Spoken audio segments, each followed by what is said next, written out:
The immediate aftermath of the first Hunger Games is so heartbreaking. You don't get the full things in the movie, so here's what happens in the book. So right after it's announced that Katniss and Peeta won, a hovercraft appears and they're bringing them up into the hovercraft.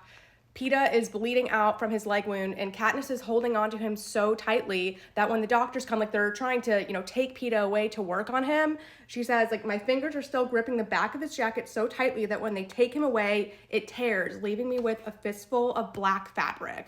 She is so protective of him, and they have such this, like, traumatic bond at the moment, but, like, that's a big moment. And Peeta's immediately going into surgery. Katniss is in such a state of trauma that she forgets that they're doctors and sees them as like mutts attacking Peeta, and she goes berserk. She lunges for Peeta, but then someone grabs her and like puts her behind a glass wall so she like can't get to him. And she's pounding on the glass, screaming her head off. And while that's happening, she's pretty much being ignored, but then like someone brings her an ice cold glass of orange juice, and like she's looking at this like pristine glass in her dirty hand, and she's just like, I can't really understand what's happening. I don't trust this. And she like puts the orange juice away. I feel like that would have been a really good moment to see in the movies, like this big contrast. Because it's like her world is the games, then all of a sudden it's just like not. And she's seeing Peeta being operated on, and she thinks his heart stops twice, so he's like resuscitated. Also, she's startled by seeing her own reflection. She doesn't realize it's her at first. She describes it as wild eyes, hollow cheeks, her hair in a tangled mat, rabid, feral, mad.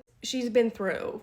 A hovercraft lands, and then she sees Peeta being wheeled away, and she loses it again. She's hurling herself at the glass, like screaming. She cannot bear to have Peeta out of her sight and not be able to like be there to protect him. And also, I feel like she feels protected by his presence as well. While she's having this freak out, she's sedated like with a needle. Next thing she knows, she wakes up. She's in a hospital bed. She's like strapped down. She's able to hear again out of her left ear, because she'd previously lost hearing during the explosion in the games. The Avex girl she recognizes comes in with foods. Katniss asks her, like, is Peeta okay? And she nods. That's Katniss's first question. She asks out loud, is Peeta okay? Major. And after a while, Katniss is like dressed and like ready to be like on screen again. She's like walking in a hallway. She's calling out for Peeta, trying to find him.